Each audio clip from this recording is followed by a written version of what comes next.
How's it going? Just made another batch of ultralight camping stoves. A newer design. You see the inside. The inside lip extends up beyond the outer lip, lessening the heat transfer of the cold pot to the stove itself, reducing the amount of heat loss or flame droop. From loss of heat transfer from the bottom of the pan. This particular stove has 17 4/100ths jet holes. You can see I chamfered them all out. They're all very precision holes to get a nice equal flame. Another good thing is I use 4 pop rivets on this particular stove. And what that does is not only makes a very strong stove, but it also helps the heat transfer from the inside when you light it to get the outer walls and inner wall of the stove as hot as possible, as fast as possible. This stove has a very fast bloom time. I think it blooms in about 20 seconds. Obviously the temperature conditions would make that vary, but here we go. What I got, I use heat, yellow bottle, best fuel hands down. Comes in 12-ounce bottles. You get it for about $1.50, $1.69 or whatever at pretty much any gas station, anywhere where there's cold weather anyway. The bottle's very strong, so I just throw this right in my pack with me. 12 ounces, I mean, that'll get you about, this will cook about 24 full Mountain House meals, which require, this is the large meal, requires 2 cups of boiling water added to the pouch. Most large freeze-dried meals require about 2 cups. So what I'm going to do is get my scale to show you the amount of fuel that it uses. And turn this on to ounces. Have it tear it out at 0. I'm going to put over, for 2 cups of water, you need just over ½ an ounce of fuel. So I'm going to put like 0.75 of an ounce, which is 3/4 of an ounce. That'll definitely get 2 cups of water to a rolling boil. So I'll take this alcohol, pour it directly into the stove. This stove has a capacity of about 1.5 ounces maximum. Pretty much you never need to use any more than that. Just for heating stuff. You can see inside the fuel is just about up flush to the hump in the center. So I'm going to use my shallow Coleman camping pan. It's about 7-inch, made out of fairly heavy gauge aluminum. I prefer this for melting snow and stuff. It has a larger surface area and is more efficient, pretty much for heating stuff. What I'm going to do is light this. Now, if you note on your computer, keep a watch on the time for the bloom time.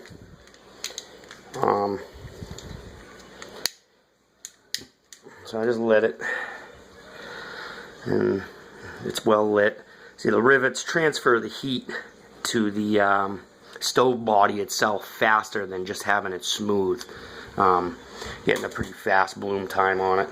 I'm going to take my pan. I have, sorry about the camera shake. And here I have 2 cups of cold water straight out of the tap. Pour it in the pan.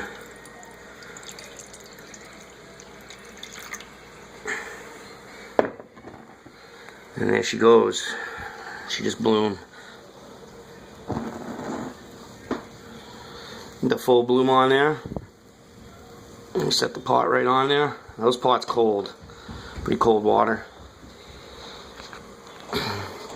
And you can see the flame die back. I mean, it dies down a little bit, but I've seen some of these stoves almost go out from setting a cold pan on it. The flame on this stays pretty damn stable, and it doesn't wilt down anywhere near you know, the amount that it would take for the stove to go out anyway. There it is. I get the pan, 2 full cups of water. So this is a Mountain House meal, and about 3/4 of an ounce of fuel. Definitely prefer the heat. I've used regular denatured alcohol. This stuff seems to be a very, very pure form of methyl alcohol.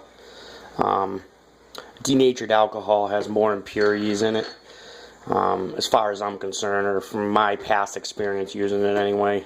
Nothing seems to beat heat in the yellow bottle. There's a couple other brands of this. There's I think it's called Splash. It's also in a yellow bottle, same size, 12 ounces.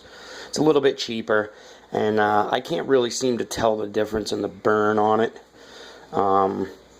But Gasline antifreeze, it's the best thing going. Burns really clean. I mean, you could literally have, you know, 50 to 100 burns on this, and it will not leave any type of black carbon smudge, discoloration, anything to any of your cooking utensils. You know, it's ultra clean. I don't know if, you know, you probably have used, you know, Coleman camping fuel in your little MSR bottle. You know, you get that stuff on you, it stinks, it smells, it's oily, you get the stuff everywhere. It's just a mess. This, you pick up the bottle, throw it right in your bag with the stove. You can't go wrong. This particular stove is 2.5 inches in diameter. It's 2 inches tall. It weighs 1.1 ounces. The sidewall on it is extremely strong. I mean, you would really have to do terrible things to this thing to damage it in a fashion where it wouldn't work. I mean, there's no moving parts. There's no jets to get clogged. It's pretty much a bulletproof system. You can see the water. It's already starting to bubble up pretty good. You know, get the full flame going. It's chugging along.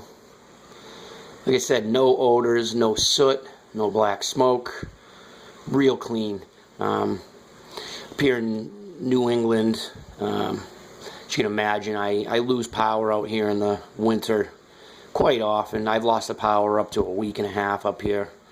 And I'll tell you what, more than once I've fired this baby up right on the stove, as you see now. Make macaroni and cheese, soup, whatever else you want to cook. I would not suggest heating solid foods like on a frying pan or whatever in this. You know, you would burn it to a crisp in no time. This is pretty much just made for heating fluids, melting snow, you know, for drinking water, purifying water by boiling it to make it safe to drink in, like, you know, survival situations. It's pretty much a good all-around bulletproof stove. Like I said, the fuel is pretty much available anywhere. You know, if not, you can readily get it, you know, online or wherever. Up in the Northeast or anywhere where it's cold in the winter below freezing. I mean, this stuff is in gas stations around every corner. So you can see I'm almost up to a boil now. It's bubbling pretty good. You know, not bad.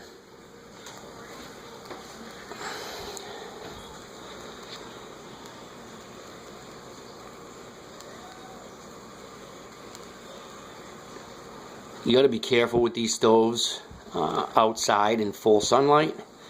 In here you can see the flame because it's fairly dark in here, but in full sun you can't even tell that it's lit, which makes it a little bit unnerving. You got to be careful with it in full sunlight. I try to, when I use it out on the trail, I try to light it in a shady or darker area or the woods or whatever,